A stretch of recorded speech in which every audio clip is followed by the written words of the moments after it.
The manhunt for a Norman killer is over. Oklahoma legislators take a step forward in education funding, and efforts to help those affected by wildfires continues. This is OU Nightly.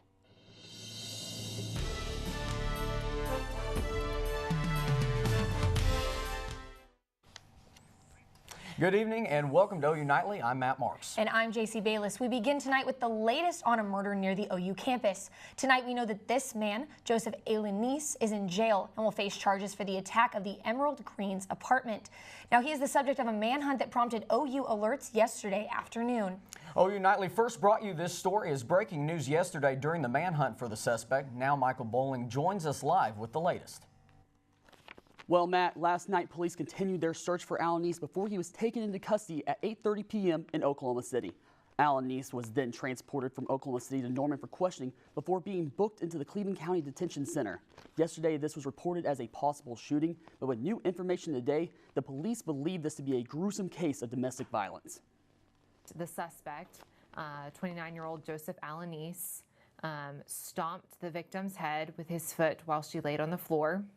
We also determined from witnesses that Young was heard screaming from within the apartment, and that those witnesses saw Alanis run from the scene. And they were in some form of a domestic relationship. As far as what exactly that relationship entailed, we're still working through those details and contacting those people that did know them and that had potentially been around them prior to this incident occurring.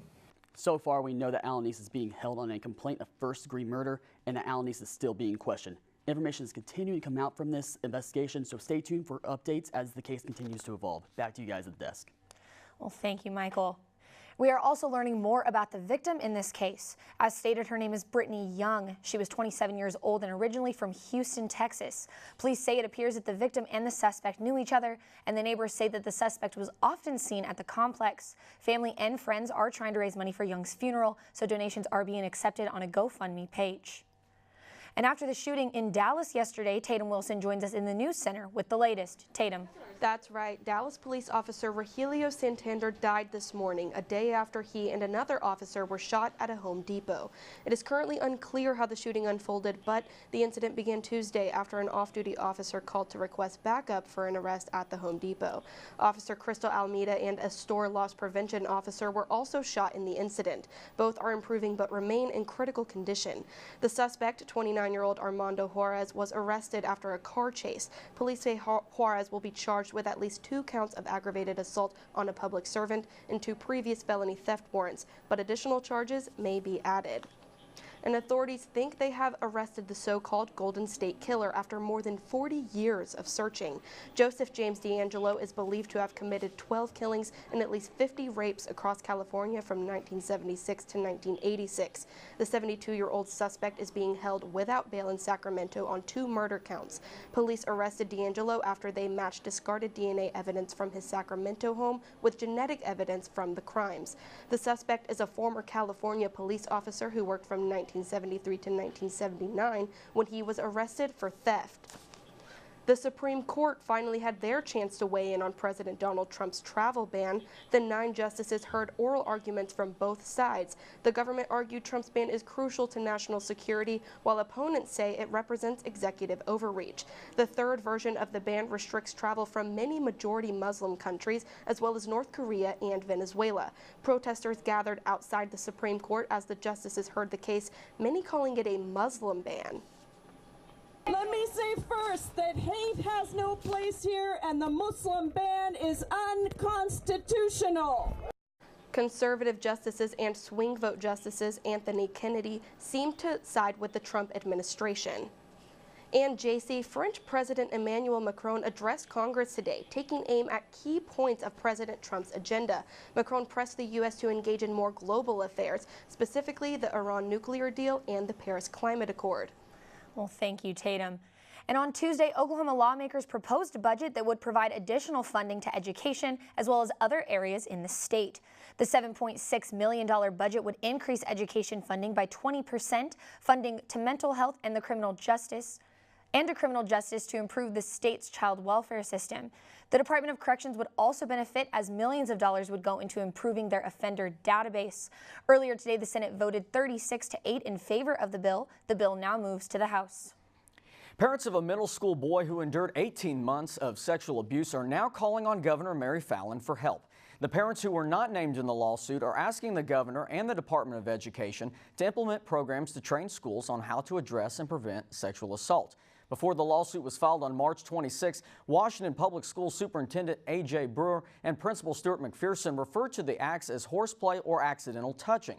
This comes after a lawsuit in Bixby, Oklahoma, where 4 former football players have been charged with sexually assaulting a teammate. Both lawsuits are still pending. Now, a Tulsa man is charged with the murder of a teen who overdosed on heroin. 29-year-old Taylor Ryan Rogers faces first-degree murder charges. This is after he sold heroin to 19-year-old Julian Searles, who later died after being found unconscious in her home on March 21st. Tulsa County Attorney Eric Bayless says that Rogers faces first-degree charges because his felony resulted in her death. Now, it was a little chilly today, right? This weather was a little Exactly, weird. A blast of cool air kind of out of nowhere, but I've heard it's supposed to be warming up. So, Erica, what can you tell us? That's right, guys. It was a little chilly this morning, and it's because also of that rain that's been falling all morning. But right now, those conditions have improved. That rain is tapering off now to the east, so that is the good news. We aren't expecting any rain over Norman, the Oklahoma City, at least for the rest of the night, and those conditions will start to improve. But this rain is significant because the western part of the state has been under an exceptional drought. So that rain that has fallen in the past 24 hours, 0.4 inches and 0.6 inches in Elk City, especially in Woodward, where they needed it. So this is the good news, especially for the western parts of the state. But tomorrow we should know how much this has improved the exceptional drought, as the new drought monitor will be released tomorrow. But also we've been feeling those wind gusts up to 23 miles per hour in Oklahoma City, 21 in Norman, and the rest of the state, those wind gusts between 20 and 25 miles per hour. So this is a little chilly. This is why we've been feeling those chillier temperatures today. But fortunately, it is expected to warm up in the next few days, but I'll have more information on that in Fresh Weather. Back to you guys at the desk. Thank you, Erica. A series of wildfires scorched across the Sooner State over the past week. Several organizations are accepting monetary donations and other supplies to support victims of the fires. The blazes devastated tens of thousands of acres across several counties, and 2 deaths have been reported. American Red Cross Oklahoma is accepting donations, serving meals and providing supplies like cleanup kits to victims and first responders. Now, the Red Cross is heavily encouraging people to make monetary donations instead of donating food or clothing, because those take manpower and additional time to distribute to victims. They say that even a small dollar amounts can help the organization provide victims with snacks, blankets, or hygiene items. With Red Cross, we really support those people who have lost their homes or may have been injured or lost people in the fires. And so the kind of support we need typically really is that monetary support to really help those families recover. The Oklahoma Forestry Service said that widespread rainfall is helping firefighters contain the wildfires that are still burning. While still ahead on OU Nightly, Oklahoma passed a law last November. Have you been following it? Plus, our oceans are full of more than just fish. Stay with us.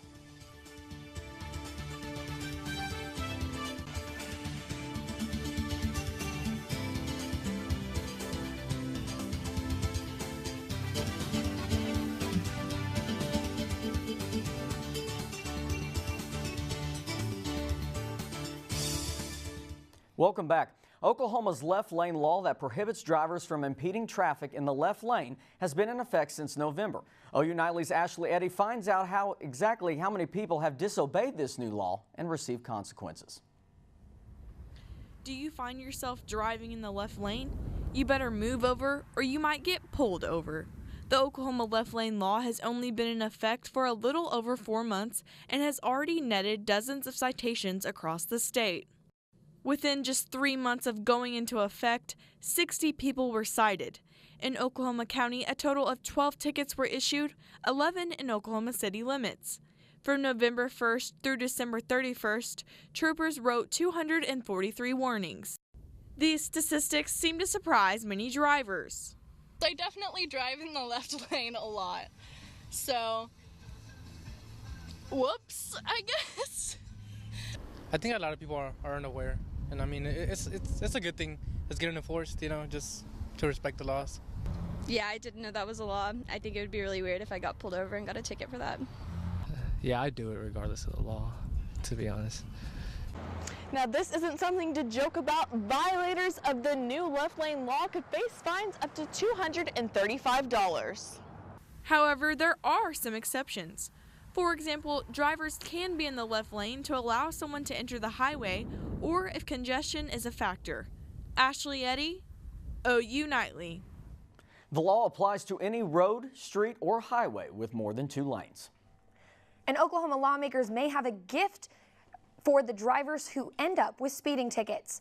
The House passed a bill that would reduce the cost of a ticket given to anyone who is going 10 miles an hour over the speed limit or less. The proposal is now in the Senate and if passed would go to the governor's desk. Current fines for speeding between 1 to 10 miles per hour over the limit can be as much as $224. Now that bill could cut the cost by around $100. And Abby Green now joins us in the Earth Report with some new information regarding our ocean pollution. Abby. Researchers have recently discovered higher amounts of microplastic in the Arctic Sea. Most of the microplastic comes from the gradual decline of larger plastic into the ocean, but can also take place on land. Ice samples throughout the Arctic contained microscopically small particles that seem to be coming from intense shipping and fishing.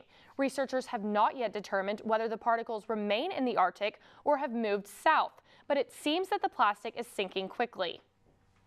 And recent blizzard storms have put Wisconsin dairy farms at risk. The storm caused several barns to collapse and even caused some cows to get sick. With the farming economy already struggling, farmers believe this storm will really impact them financially. The state is still evaluating the damage, and officials want farmers to report any destruction to the local Farm Service Agency. And California is no stranger to Mediterranean climate, but they are vulnerable to dramatic climate shifts. The wet winters and dry summers make the state great for agriculture, but these factors seem to make them prone to climate change. The rapidly changing climate has not made mitigation and adaptations easy, but could have Californians with weather whiplash. The dramatic change from wet to dry can also result in mudslides and even cause fire danger. Well, I love California, but doesn't seem like I'll be going there anytime soon. Yeah, no, the weather there is crazy. It always sounds like. Don't need that at all.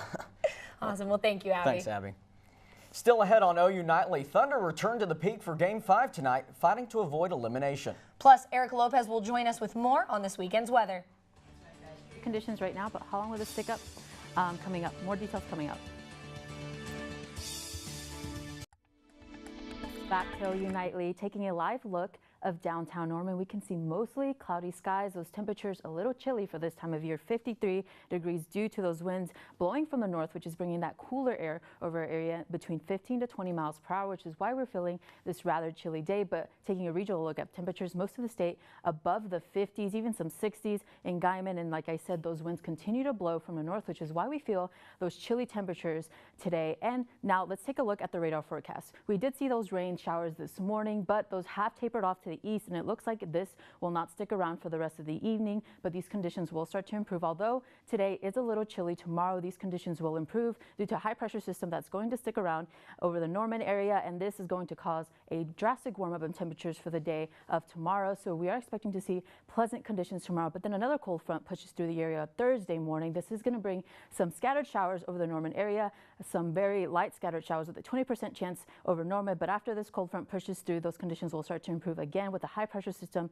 sitting over Norman, which this is going to cause another increase in temperatures for the next few days. So really calm conditions in the next few days. This weekend is going to be an amazing weekend, although this cold front will be pushing through. It is rather weak, so temperatures will be fairly nice in the 70s, and those winds will start to blow from the south, which is going to cause that increase in temperatures in the next few days. So although today it was chilly, the next few days should be fine over the Norman area. Evening planner for tonight, like I said, those rain showers won't stick around 55 as of 8 p.m. and those winds gusting between 10 to 15, and then those winds will start to calm down as of 10 p.m. and midnight with that temperature at 46 degrees for the midnight hour. Lows tonight, 40 degrees for most of the state, even some 30s, and the western part of the state. Highs tomorrow, 70s. Like I said, those drastic warm up in temperatures, 69 for Norman, and we are right around normal for this time of year with mostly clear skies expected for tomorrow. The next 2 days, 70 degrees, although we do have a slight chance of rain for tomorrow, Thursday, and then those conditions will start to improve, rain in the afternoon, and then those temperatures will stick around the 70s for the rest of the few days.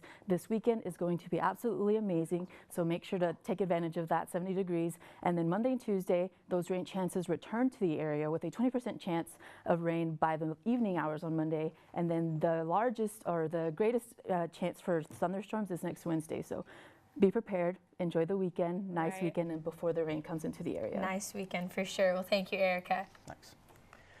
The OU men's golf team is battling it out up in Tulsa. Christian, what can you tell us? Thank you, Matt. The OU men's golf team closed up shop in the Big 12 tournament, and hundreds of collegiate athletes will earn their big shot tomorrow night. Sports is next.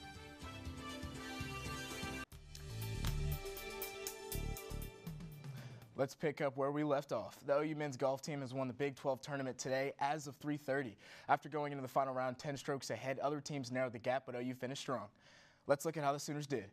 Grant Hirschman bogeyed hole 18 to finish in a three-way tie for first, while Brad Dalkey and Quade Cummins closed in 7th after a brilliant final round. Finally, Hale tied for 14th to close us out. After tying the record for OU record for program best start in history, the Sooners gear up for North Texas tonight at 6. Upon finishing the month of March undefeated, the Mean Green go up against this OU team who, through a .76 ERA over that lossless stretch, many would say the odds are not in their favor. And Shiloh, how'd the baseball team do down in Arlington? Well, Christian, I didn't know cleats were meant for walking, but that's what happened last night in the Sooners game against UT Arlington. Early on, the OU offense took advantage of 4 walks in the top of the first, giving them an early 3-0 lead. Top of the second, freshman designated hitter Tyler Hardman rocketed out to center for a 2-run homer and was followed by junior Steele Walker, who cleaned up with a double. By the end of the third inning, OU led by 10 runs. UTA tried to come back in the bottom of the 5th, scoring 3 runs, but was shut down by OU's offense. The Sooners got into a bit of a pickle, but finished the game strong, winning 11-5. The Sooners continue their road play up in Stillwater with Bedlam baseball. That's all for now. Back to you, Christian. Thank you, Shiloh. And for the second straight season, and not too big of a shock, Maggie Nichols has been nominated for the 2018 Honda Sport Award that includes the best of the best in women's collegiate athletics. The sophomore returned with a better campaign than her freshman year, which is really hard to do, scoring a perfect 10 on every event possible. And tomorrow night, the NFL draft begins, and here are my top predictions. First off the board, Sam Darnold will head to Cleveland, where the QBs have not had the best of history, but the USC star will be given plenty of opportunity to prove us wrong. Second, Saquon Barkley is picked up by the Giants, who badly need a running back, and Saquon is the best in the draft but seen in several years. Third, OU's own Baker Mayfield will be taken by the New York Jets in an up-and-coming offense with an already stout defense. And speaking of the NFL, owners and players met back in October to discuss kneeling in the guy to my left's current state. The audio tapes of this conversation have been released. The message was simple. Players believe Cap should have an NFL home and was blackballed. The general consensus released immediately following the meeting, but the complete tapes are now public. And after dropping 3 in a row, the Thunder turn around with hopes of just the opposite. Fighting back from 3-1 deficits haven't come often, but that's what's needed to reach the next round. After a foul-heavy, fight-ridden Game 4, both teams return to the peak tonight for Game 6 at 8:30. And finally, what a 24 hours rapper Meek Mill has had. From beginning the day in federal prison, the Philadelphia fan met soon after Patriots owner Robert Kraft over his private jet. Not sure why, but to end his roller coaster of a day, the rapper rang the ceremonial bell before Game 5 of the Heat 76ers matchup. And guys, if the Sixers are going to clinch a series with Meek Mill there, wouldn't you want him there at the rest of the playoffs? I mean, what a day. 24 hours from somewhere you probably didn't want to be to ringing a ceremonial bell. Right? Please. That's kind of insane right there. Yeah, that's a roller coaster, I'll tell you what. Well, thanks, Christian. Of course. And still to come on OU Nightly, there's another holiday you probably didn't know existed. You're going to want to stick with us.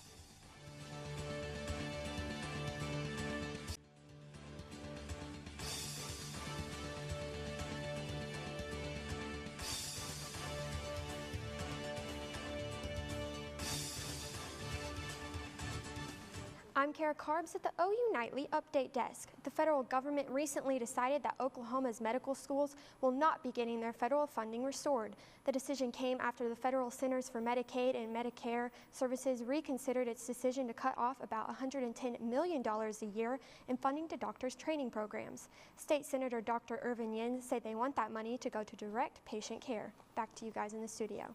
Well, thank you, Kara. And get your happy feet ready because today is World Penguin Day. Every April 25th, we honor our black and white flightless birds. Now, the date here is significant because it is when the penguins begin their annual migration north. And if these cute penguins aren't enough, do I have a fun fact for you? Did you know that penguins don't have visible ears but have excellent hearing? Who would have known? Right? That's awesome. Oh, and Erica, what do we have for weather? So I talked about the rain in western Oklahoma, 0.4 inches. today, but in the past week, 1.52 inches and 1.3. So this is really good because they've been under an exceptional drought. So they really, really needed that rain. Exactly. They needed it so bad. Yes. Good to see. Badly. Oh, well, thank you. And thank you all for watching OU Nightly, brought to you by the Gaylord College at the University of Oklahoma. We'll see you back here tomorrow night live at 4:30. Have a great evening. Good night.